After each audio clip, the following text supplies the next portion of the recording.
So I'm just going to share this small presentation with you. So what is right for you? That's the question we're going to be exploring in this presentation. And I'm going to just give you some options here. For me, the person, what do you think is appropriate for me to do in this list of things? Which one should I do? What looks interesting to you? If I came to you and I said, listen, I need career counseling, can you please tell me what to do? What would you say? Maybe comedian or triathlete, Okay. which you already are. Okay. And then I'd say, being a triathlete is not very lucrative unless you are top of the world. Then it can pay you, but otherwise it doesn't pay. In fact, it costs you a lot of money to be a triathlete. So you really can't work as a triathlete. Okay. All right. So I've actually done all of these things. I am all of these things. So which one is right for me, right? I've been a bodyguard. I've been a hairdresser. I cut my father's hair.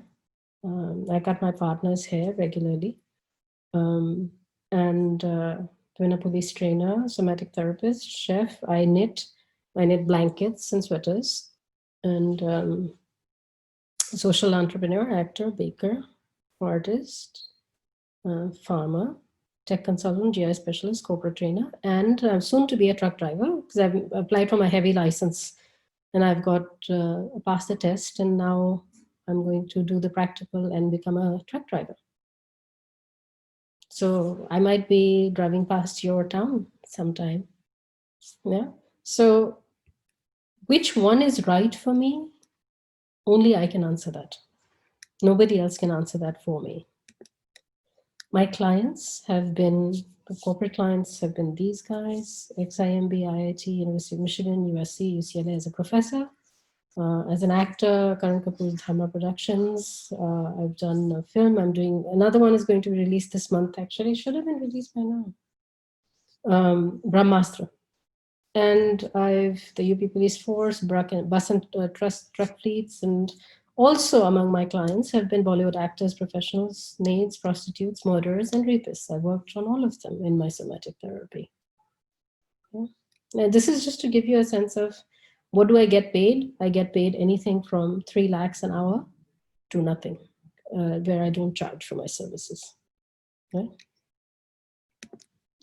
So how do you find your path?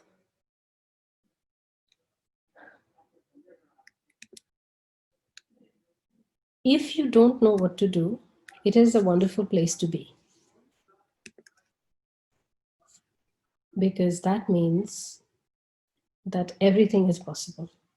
So one thing we do in somatic therapy is I say that I will make you lose your north, which is if I blindfold you today and I leave you somewhere on campus, you will find your way back to your room automatically. Like sometimes don't you like leave one class and then find yourself back at your house and you don't even remember, or back to your room and you don't even remember which lefts and rights you took, but you just got there. So there's an automatic wiring within you that takes you to a certain place.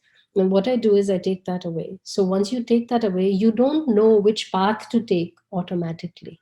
You don't take a path by default, but you actually look around you with a 360 degree and look to see, is this for me? Is that for me? Kind of like how teenage boys approach women. Every woman who comes by, they're like, is this for me? Is that for me? It's kind of like that. But everything is possible. No matter how silly sounding, no matter how absurd, no matter how embarrassing, all of them are a possibility, as long as you keep your mind open to them. All right. So what must you have? Do you need money? Do you need fame? Do you need to be recognized in your own technical field? What is it that you're after? And what you're after can also change with time. You've heard of so many entrepreneurs who've gone and worked for, say, Google or Microsoft or what have you, and then earned a certain amount of money. And they say, well, this doesn't satisfy me anymore. I'm going to go and do Y, right? I mean, look at the story of Muhammad Yunus, who's also an Ashoka Fellow. He started up a bank with the smallest loans, I mean, the smallest amount of money in your bank possible, and built that to be such a behemoth that it is today, right?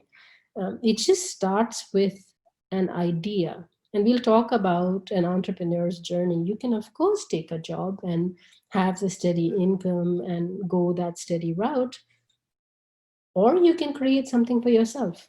That's also an option. Now, there are more risks there, but there are risks here as well. So we'll actually I'd like to have a discussion with you about that. Because I haven't really had a job. I mean, in India, I had a job for about a year or two. And since then, I haven't had a job. And I've created my jobs in the US as well for over a decade. So I determine what I do with my day. Whatever, if I want to sit and draw, or if I want to sing all day, it's my choice, right? So I have that control over my time, as it were. Now, no matter what you choose, now there are no wrong answers, right? No matter what you choose, you will have these for sure. You will be frustrated, you will be lost, you will feel unsuccessful, there will be a cash crunch, and it won't work, and you won't know why. There'll be lots of false starts when you think you've got it and you move towards it, and then it's like it just evaporates in your hands, and then you move towards something else and that evaporates in your hands, and you're like, and you will make millions of mistakes. That's a given. Yeah. So when you have all these that are guaranteed in your life, how about you work for this, to make a difference, to help others, to make a world a better place? Because there've been surveys on the job. There've been surveys that have said that what people actually go for is less money and more satisfaction. People in high paying jobs that have high stress don't really enjoy themselves. And the bottom of the line is that you have to enjoy yourself. You have to be happy doing whatever it is. So don't be afraid to be a fool, but don't be an idiot. And there's a difference between these two. Being a fool is doing something that may not make sense immediately. And even, people, the greatest innovators start up things that people don't think of. So it sounds foolish, but don't repeat your mistakes. Don't do things which are intellectually not rigorous, right? Just that. These guys, Albert Einstein, Charlie Chaplin, Marilyn Monroe, Marlon Brando, and whoever you can think of as the most famous person. Do you know what's common among all of them? They have one characteristic that's common with them. Go ahead and speak if you have thoughts there.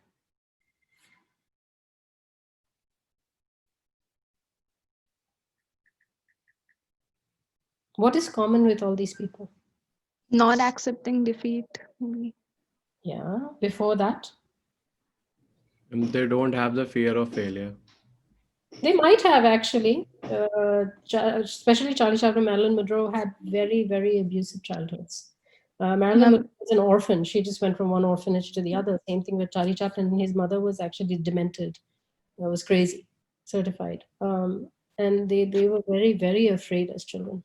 They've been through a lot of abuse. and from the audience, we have passion, love what they do, consistency. Exactly right. There is no famous person you can name who said, I hate what I do. If you hate what you do, don't do it. Find your passion. And to find your passion, you look around, and if you don't know, if you honestly don't know, if I was to ask you, what do you like as a person? Well, I like to sing, I like to read, I like women, I like whatever it is, whatever the answer is, focus on what draws you and really go deep in that study. Go deep. have to have passion. You have to love what you do. And how do you develop passion? What if you have none? So either you do what you're in love with, or you fall in love with what you do. And you can fall in love with what you do. You just have to pay enough attention to it. So whatever you have in your life that you have to do, you'll say, I am so grateful that I can work on this. I'm so grateful that so-and-so is willing to consult with me on this. I am so grateful that I can do this and therefore I can make this impact, right? Develop gratitude within you. When you have sanctity within you, everything you do will turn out to be successful and mindful and meaningful and successful. Did I say successful? I did. Another word for love is attention. To love someone or something is to pay attention. So these guys, George de Mestral, do you know who he is? Have you heard of him? He was going on a hike with his dog, and he found those little birds that get stuck on your clothes. There were these birds stuck on his dog, and he looked at it, and he looked at the structure of it, and one was a little hook. He looked at it under a microscope. Hook, and this, whatever it gets attached to. So he invented Velcro. Sir Isaac Newton, Archimedes. I mean, all of us go through these experiences, right? We have all seen things fall to the ground. We have seen balls fall to the ground. We have seen ourselves fall to the ground. We have seen rain falling. We have seen leaves falling. But did we come up with the concept of gravity? Why did he and why did you not? You've seen the exact same thing. Okay, all of us have seen the displacement of a body of water when we enter it, when swimming or apple falls in water, whatever it is. We've seen it. And why did we not come up with this invention? Ritesh Agarwal, he had this idea that if hotels could have small inputs and look more attractive, then their marketability would go up, their occupancy would go up. So he started Oyo. And he's the youngest billionaire out of India. I cannot tell you how exciting it is. I cannot tell you how exciting it is to look upon the world and see the millions of possibilities where you can make a difference and you can make a huge amount of money and you can really change lives based on that one problem you saw. Challenge yourself, walk around and say, this is a problem, this is a problem, this is a problem. How would I solve it? Just take a walk, exploratory walk. It's so exciting. It's so challenging. I mean, I'm like sparked all the time, constantly. I mean, there's some people I have to not listen to because they're so exciting to listen to. If every time I see a problem, I get really excited.